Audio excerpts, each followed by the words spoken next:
Uma minissérie que causou no início dos anos 2000, fazendo as madrugadas esquentarem, não só pelas cenas tórridas de sexos, mas também pelo enredo envolvente. A cada final de capítulo deixava a gente com gostinho de quero mais. Eu tô falando de Presença de Anitta. Manas, essa série foi babado e rendeu muito naquele longínquo ano de 2001.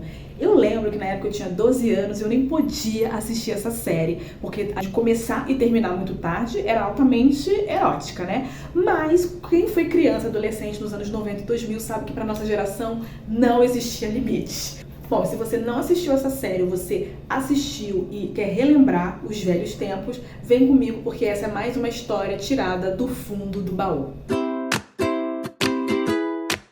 Divos, antes de começar, só um pedido pra vocês. Larga o dedinho aí no like agora, porque se você deixar pro final do vídeo, você esquece, beleza?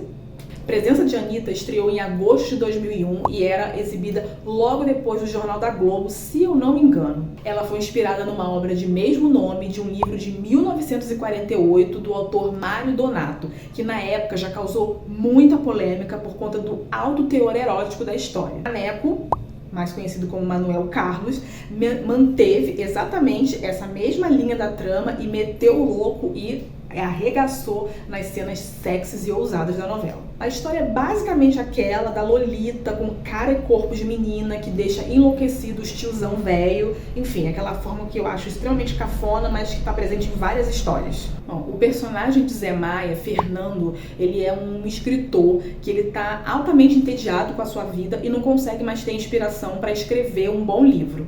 Bom, a esposa do Fernando é vivida pela Helena Ranaldi, a personagem se chama Lúcia Helena, e ela começa a notar que o marido já não tem mais interesse nela, que ele tá desanimado com a vida, e ela quer trazer de volta o romance pro seu casamento. Então, ela sugere pro Fernando para eles fazerem uma viagem para uma cidade do interior, onde a família dela vive, e consegue convencê-lo de que lá ele vai ter de novo inspiração para escrever o seu livro. E, ao mesmo tempo, ela vai tentar trazer de volta o romance pro casamento. O que a Mona não esperava é que ele ia de fato encontrar um excelente motivo para ter inspiração, a novinha Anitta. A Lolita, ela tá de mudança para essa cidade do interior e ela vai morar em um sobrado que é muito famoso na cidade porque todo mundo acredita que ele é mal assombrado, porque lá houve uma história de amor entre uma moça e um jovem, e essa moça foi morta dentro do sobrado. Então todo mundo tem na cidade que aquilo foi um crime passional e que a alma dessa menina vaga lá pelaquela casa. Mas é exatamente essa história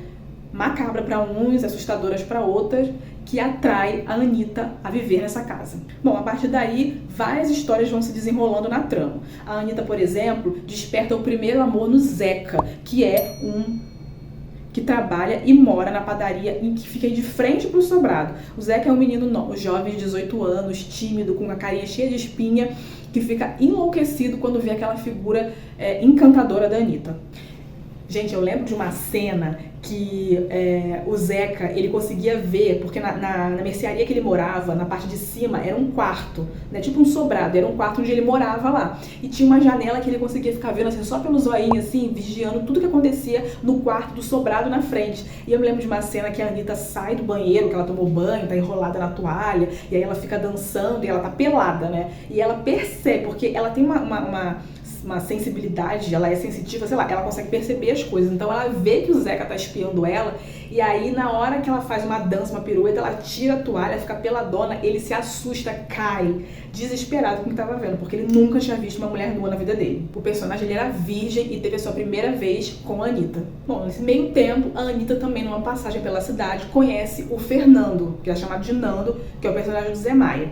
Ele fica encantado com ela também fica por ele e convida ele para conhecer o sobrado, que ele já queria conhecer exatamente por conta da história do crime passional que aconteceu lá. Ele já estava começando a ter inspiração para o seu novo romance. Isso, quando o Nando vai visitar a Anitta, ele vai perguntando várias coisas da vida dela, né? Ele começa a ficar muito interessado por aquela figura, muito intrigado, e começa a fazer várias perguntas, porque ele já vai tomando aquilo ali como uma inspiração para o livro dele. O Nando já tem certeza que a personagem do livro dele é a Anitta. E ela vai contando várias coisas, porque ela é faladeira, ela vai contando tudo e conta muita mentira também, porque o bichinha mentirosa.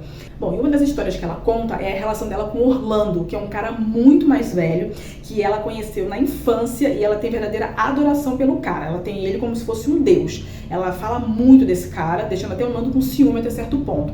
Ela conta que esse Orlando é que ensinou ela a transar e a outras coisas da vida também.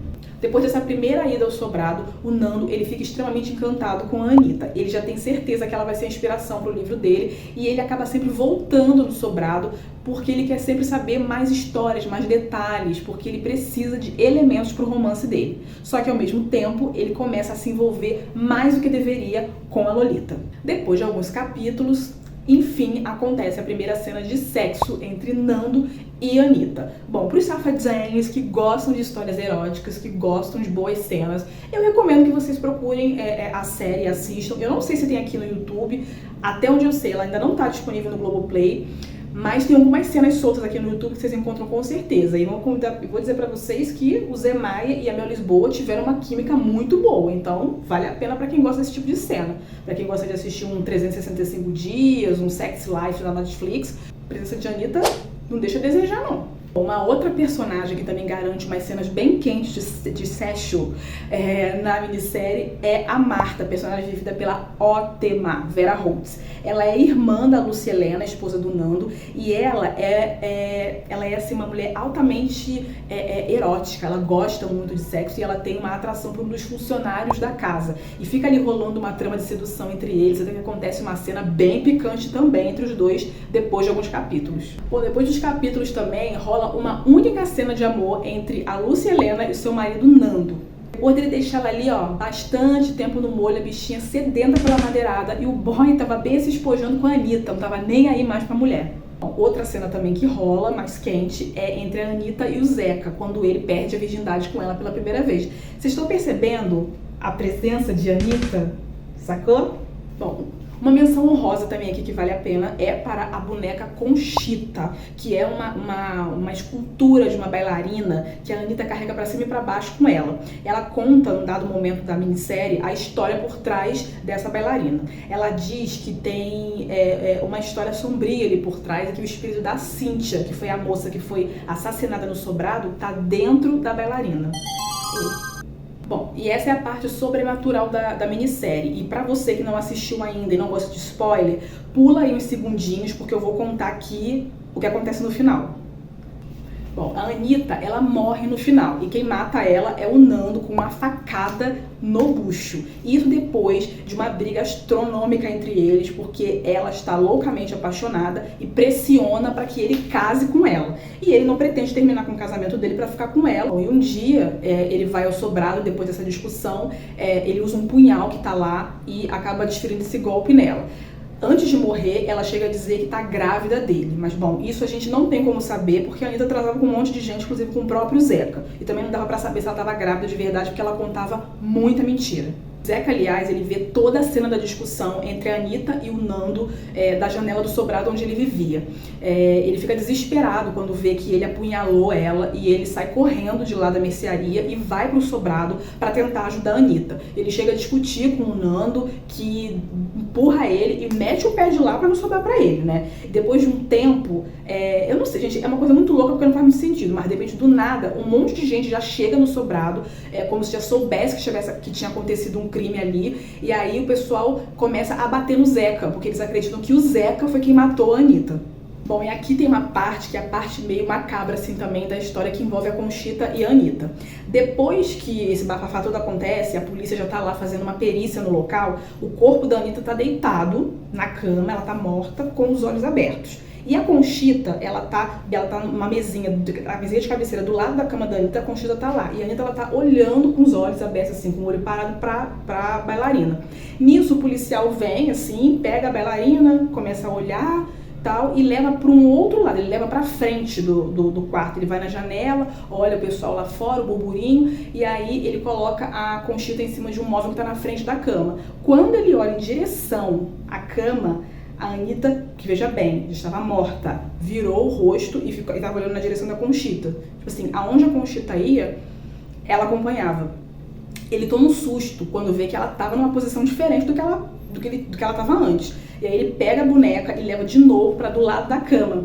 E de repente, e aí entra um colega dele, ele toma um susto e quando ele olha, ela já virou de novo o rosto para acompanhar aonde a bailarina estava.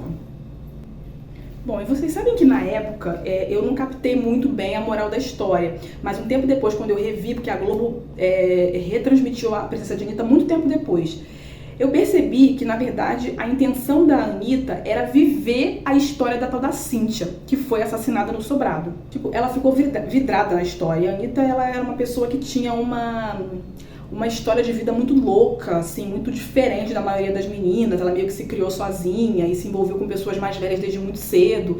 E ela tinha umas coisas na cabeça dela e ela queria viver aquela história. E assim, meio que no decorrer da cena que ela morre, você meio que dá pra ver que ela provoca o Nando pro Nando matar ela. Porque ela queria exatamente viver aquela história que ela entendia que era uma história de amor, que terminava com um crime passional. Cara, é muito doida. A mente da personagem é assim, surreal de doida. Não, e uma curiosidade aqui sobre a presença de Anitta é que muitos anos depois, né, porque essa série foi exibida em 2001, alguns anos depois, a Anitta, a cantora, ela começou a carreira dela, né, a fazer sucesso nacionalmente, e ela contou numa entrevista que o nome dela, porque, bom, pra quem não sabe, a Anitta não chama Anitta, ela chama Larissa.